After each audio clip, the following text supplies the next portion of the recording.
الآن في وسط الشوط الأول الفريق الإماراتي هجومي وكرة ممتازة. خليل بخارج كرة سانجور العرضية وخليل جول عالمي.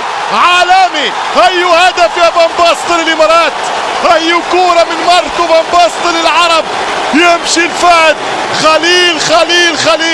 خليل والكرة في الجول.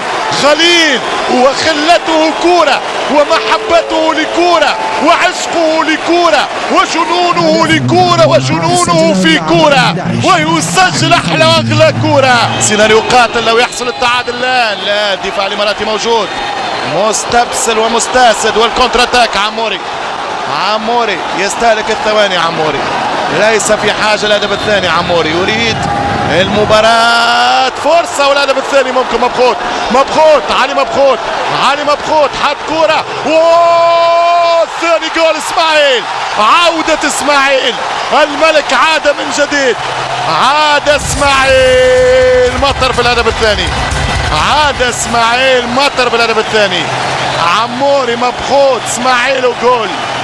السمعة وايام زمان، كل الزمان ارجع يا جميل. باس ممتاز من عموري. مبخوت دفاع مفتوح، رجع كرة وبهدوء وبخبرة السنين حط هدفه رقم 36.